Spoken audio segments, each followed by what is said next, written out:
Альхамдулиллахи Раббил Аламин, ассалату ассаламу аля ашрафил мурсалин, сайидина Мухаммадин, аля алейхи вассахби саллям. Ассаламу алейкум ва рахматуллахи ва баракатух. Мы с вами продолжаем изучение текста Акида Тахавия в толковании имама Аль-Бабирти. На прошлом занятии мы с вами познакомились с имамом Тахави,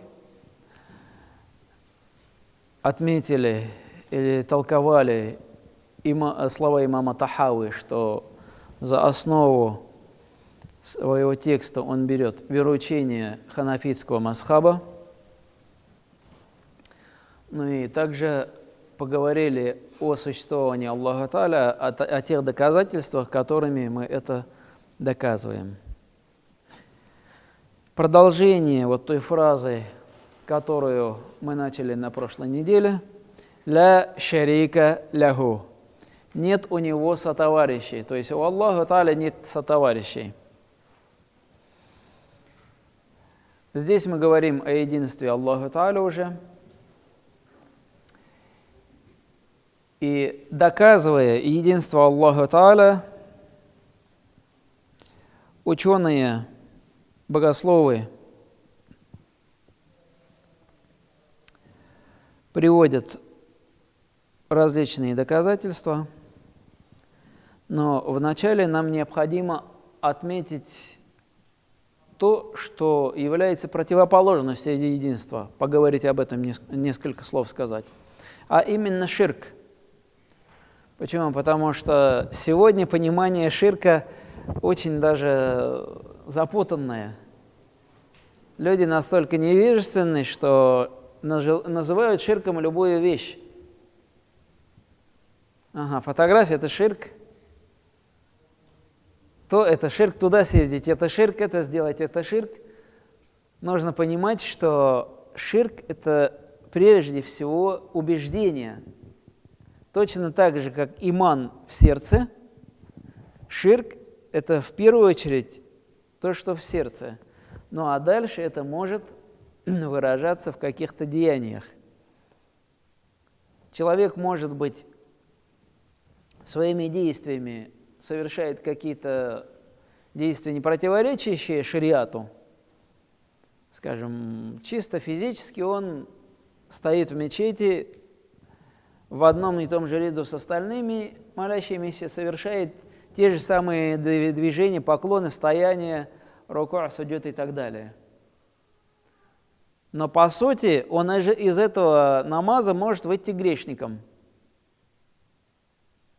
Если у него намерение, чтобы его молитву или его посещение на молитвы, или вообще его посещение мечети, его совершение молитвы похвалил сосед, друг, тогда его поклонение является показухой рия, что является малым ширком. То есть человек может быть стоять с нами в одном ряду и совершать ширк.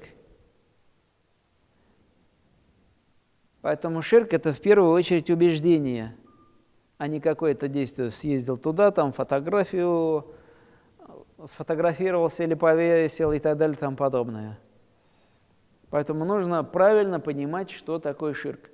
То есть ширк – это когда человек считает, то есть он внутренне убежден, что у Аллаха Тааля есть сотоварищи или несколько сотоварищей.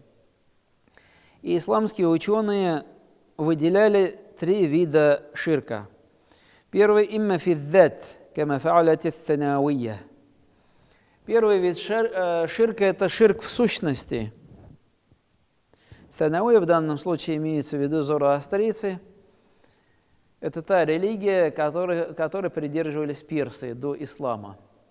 Так вот, согласно их убеждению, они считали, что есть 2 божества, божество добра, божество зла, и они постоянно между собой борются. То есть они считали, что есть 2 божественные сущности в мире. Это называется ширк в сущности. Второй вид ширка – ва имма фит тасмия, либо ширк в названии, в наименовании. Ширк в наименовании его практиковали мекканские язычники. Аллаху Та'аля по этому поводу в аятах Корана четко и ясно говорит: «А'удhu биллахи минаш шайтанир раджим. Ин хия илля асмаун саммайтумуха антум ва абаукум ма джа'аля Аллаху биха мин султан». Это, Аллах Та'аля говорит, это имена. Ин хия илля асма саммайтумуха антум ва абаукум. Эти имена придумали вы и ваши отцы. Ма джа'аля Аллаху биха мин султан. На самом деле Аллах Та'аля не сделал в этих именах власти. То есть мекканские язычники что делали? Мекканские язычники прекрасно знали, понимали и верили, что есть Аллах. И в другом аяте Аллах Та'аля говорит: если ты их спросишь, кто создал небеса и землю, они скажут Аллах. То есть мекканские язычники верили, что Аллах Та'аля существует, признавали его. Но наряду с этим придумывали имена, придумывали себе новых божеств. Поэтому это названо ширк фит тасмия, ширк в наименовании. Но и третий вид ширка ва имма фил васф. Третий вид ширка – ширк в описании, в качествах. Этот вид ширка практиковали, их называли и хашауия, и муджассима, и мушаббиха. Все это одинаковые названия. То есть это те люди, которые приписывали Аллаху Та'аля тело, уподобляли Аллаху Та'аля созданием. То есть они приписывали Аллаху Та'аля такие же качества, какие качества были у создания. То есть васф, описание. Описывали Аллаху Та'аля так же, как описывают создание. То есть вот три вида ширка. Помимо этого другого ширка не бывает. Поэтому мы должны это хорошо понимать. «Валя шей'a мислаху» – и нет ничего подобного ему. То есть Аллаху Та'аля нет у него подобия. Как раз вот то, что мы с вами затронули. Если кто-то приписывает Аллаху Та'аля подобие, это будет уже ширк либо фиддат, либо фиссифат. Если он говорит, что есть такая же сущность, как божественная сущность, это будет ширк фиддат, ширк в сущности. Если же кто-то говорит, что вот он, вот этот человек, или, скажем, Аллаху Та'аля своими сифатами подобен тому-то, тому-то, тому-то, чему-то материальному, то это будет уже ширк фил васф. И это будет отход от принципа «ля шарика ляху», нет у него сотоварищей. И если мы обратимся к наследию наших исламских богословов и посмотрим, какие же далили они приводили, чтобы доказать единство Аллаху Та'аля. Так вот, в одном из аятов Корана сказано: «А'удhu биллахи минаш шайтанир раджим. Лау кана фихима алихатун илля Аллах лафасадата». Если бы в небесах и земле были другие божества, кроме Аллаха Та'аля, то небеса и земля пришли бы в негодность. И на основе этого доказательства ученые разработали такое образное, логически понятное всем нам доказательство. Они сказали: да, Аллаху Та'аля един, но чтобы доказать это единство, давайте мы представим, что как будто есть два божества, гипотезу построим. Божество А, божество Б. И вот эти два божества что-то создают, человека. Условно говоря, Зайда какого-нибудь или Искандара, неважно. И здесь есть только два варианта развития событий. Либо они создают этого человека совместно. Если они создают этого человека вместе, это говорит о чем? О том, что каждый из них немощный. У них нет кудра, у них нет достаточного могущества создать человека по отдельности. Поэтому они, как скажем, если у нас в комнате стоит тяжелый шкаф, и в одиночку мы его поднять не можем, мы зовем друга и говорим: давай перенесем. Здесь получается то же самое. у них не хватает сил, у каждого по отдельности, они вместе соединяют свои силы и создают человека. Но божество немощным быть не может. Значит, не может быть двух божеств. Рассматриваем второй случай. Один создает, а другой сопротивляется, не дает создать. В этом случае, если осуществляется воля божества А, получается Б немощный. Немощных божеств быть не может. Остался один в любом случае. И наоборот, если человек не создан, значит осуществилась воля божества Б, значит А немощный, он не является божеством, снова остается один. То есть таким образом ученые Ахлю Сунна валь Джамаа доказывали единство Аллаха Тааля. И по-арабски он называется далилю таману, то есть доказательство взаимоотрицания.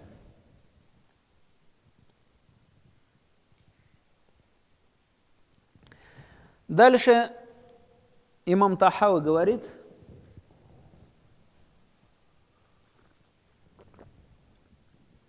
«Валя шей'а ю'аджизуху». И нет ничего, что способно сделать Аллаху Тааля немощным. Чтобы нам понять эту фразу, нужно разобраться вот в этом глаголе «а'джаза ю'аджизу».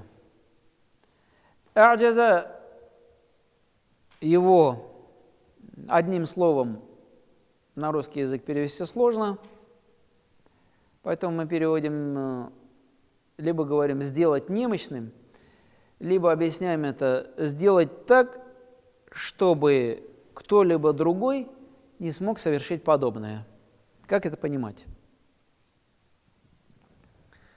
Это понимается следующим образом. Скажем, вот мы здесь в мечети с вами сидим, договорились в это воскресенье, мы с вами идем куда-нибудь на стадион, устраиваем забег, кто первый придет. Договорились, в воскресенье встретили, побежали, и, например, вот Акбар пришел первым. То есть он сделал так, чтобы все остальные не смогли прийти первыми. То есть он настолько сильно старался, настолько быстро бежал, что сделал так, что остальные не смогли достичь этого результата. Вот в этом случае мы говорим, что Акбар а'джаза всех остальных. Он сделал так, чтобы все остальные не смогли достичь этого результата, например. Ясно? И здесь, когда мы говорим про Аллаха Тааля, подразумевается, что Аллах Тааля, Он единый, уникальный, Он обладает безграничным могуществом, и никто не в состоянии обладать таким же могуществом. То есть Аллах Тааля а'джаза всех остальных, Он превзошел их. И причем превзошел не так, что, вот кто-то из нас первым прибежал, остальных обогнал, на 14 секунд. Нет. Здесь, если мы говорим про Аллаха Тааля, то вообще никакого сравнения не может быть. То есть Аллах Тааля своим могуществом абсолютен и превосходит всех нас несравнимо. То есть мы на самом деле ничто по сравнению с божественным могуществом. И вот это смысл слова: ничто не способно его пересилить. То есть ничто не способно быть сильнее Аллаха Тааля и даже наравне с Ним. «Валя иляха гайруху» и нет божества, подобного Ему. Но об этом мы уже отметили, когда говорили про ширк. То есть нет другой божественной сущности, подобной сущности Аллаха Тааля. Причем с вот этим учением таухида, что Аллах Тааля един, приходили абсолютно все пророки, но истинный смысл таухида заключается не только в том, чтобы избавиться от всех материальных видимых божеств. Это сделать несложно. Пророк, саллаллаху алейхи вассалям, как мы с вами знаем, начиная от начала пророчества вплоть до переселения из Мекки, ни одного идола не тронул. Они стояли рядом с Каабой, он ни одного не тронул. Потому что проблема была не в этих деревяшках, не в этих камнях. Проблема была в душах людей. И вот когда пророк, саллаллаху алейхи вассалям, пришел в Мекку в 8 году по хиджре, это было сделать очень легко. Он этих идолов толкал своей тростью, и они падали.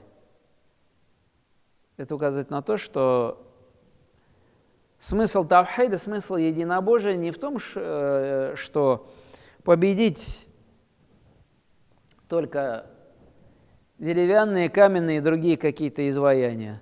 На самом деле смысл тавхида в том, чтобы преобразить человеческую душу. На самом-то деле мекканские язычники, они понимали бесполезность своих божеств. Просто это была традиция, которую они боялись изменить.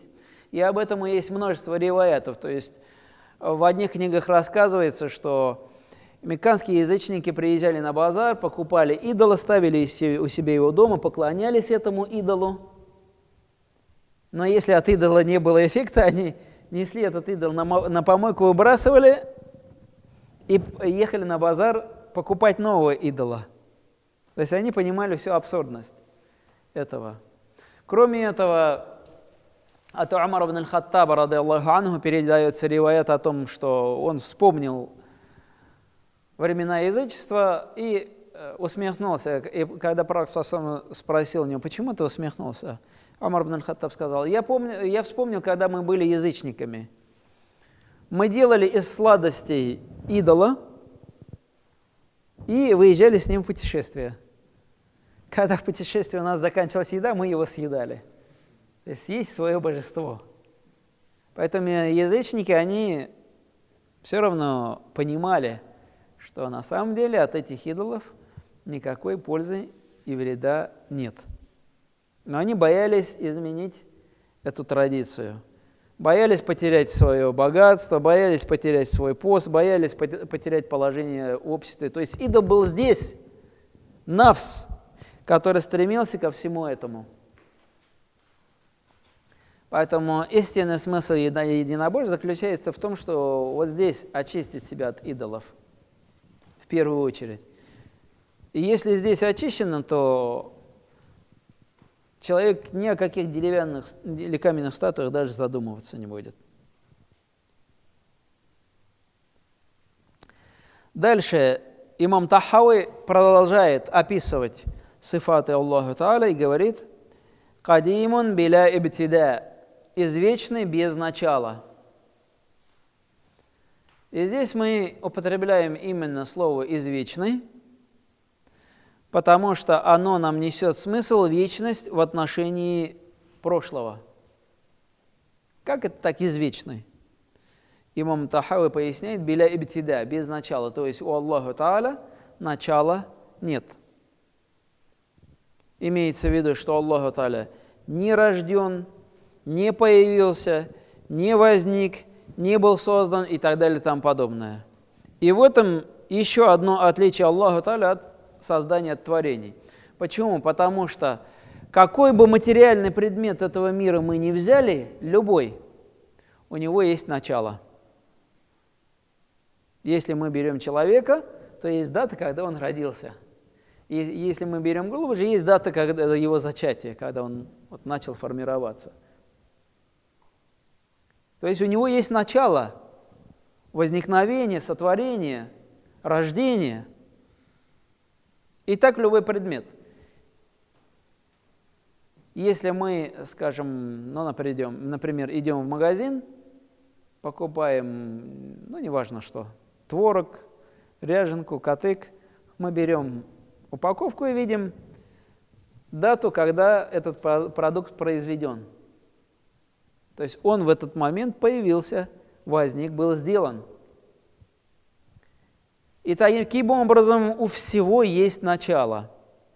Когда оно появилось, было сделано, возникло и так далее и тому подобное. Но ученые считают, что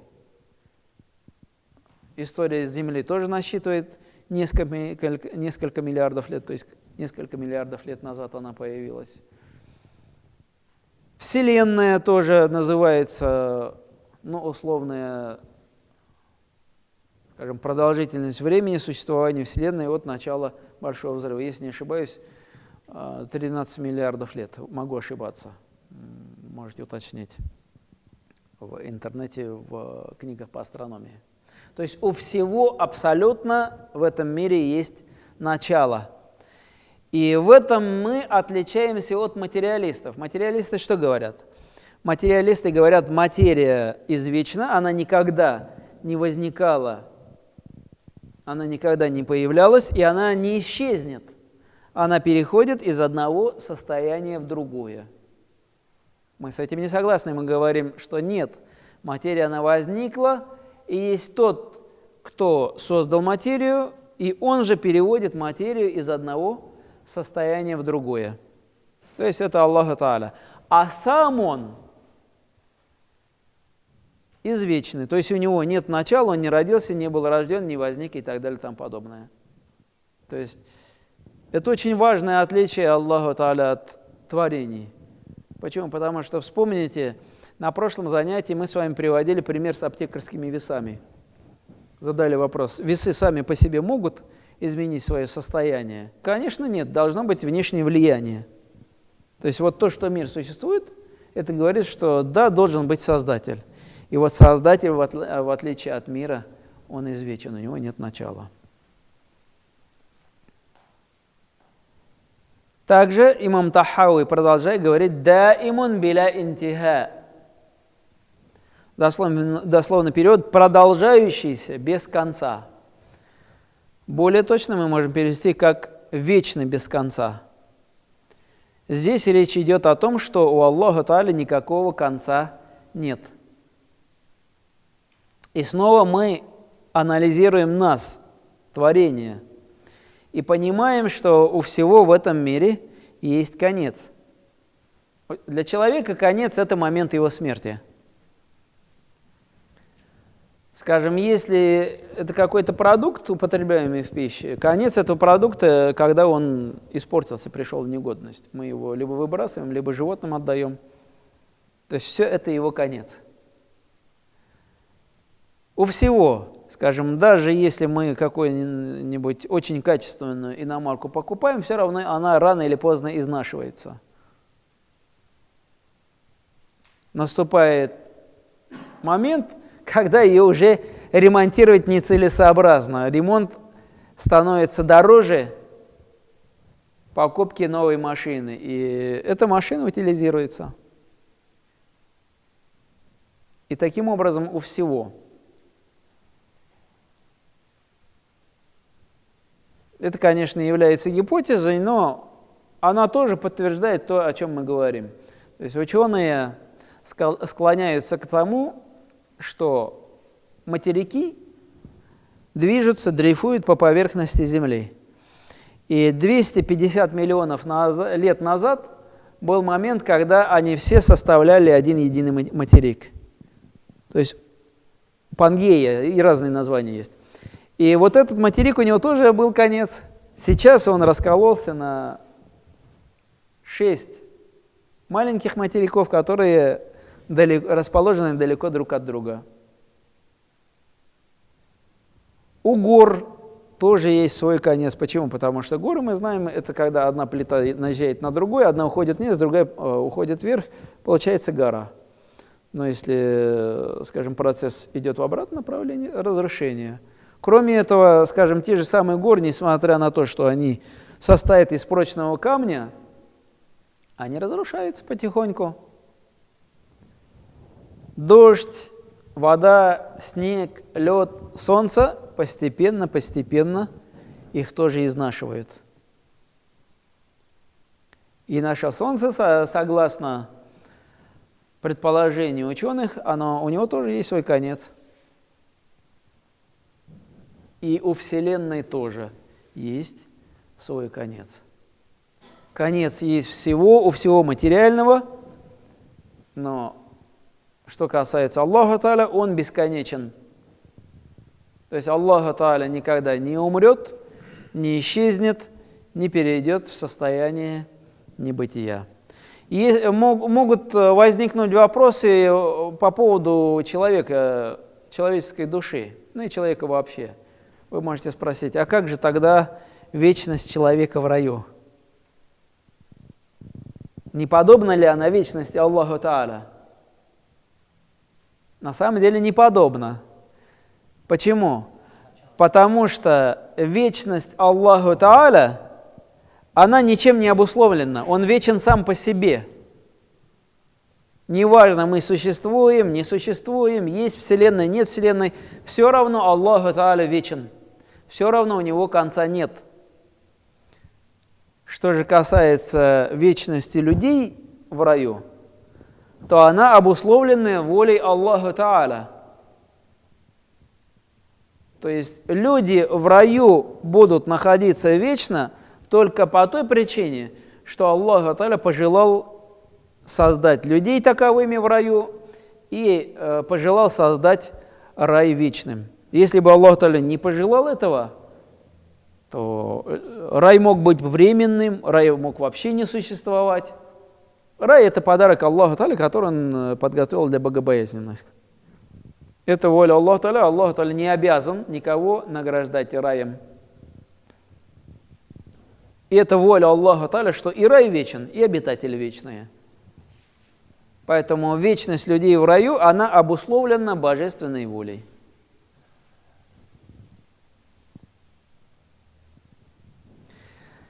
Дальше, поясняя эту фразу, имам Тахави говорит: «Ла яфна ва ла ябид».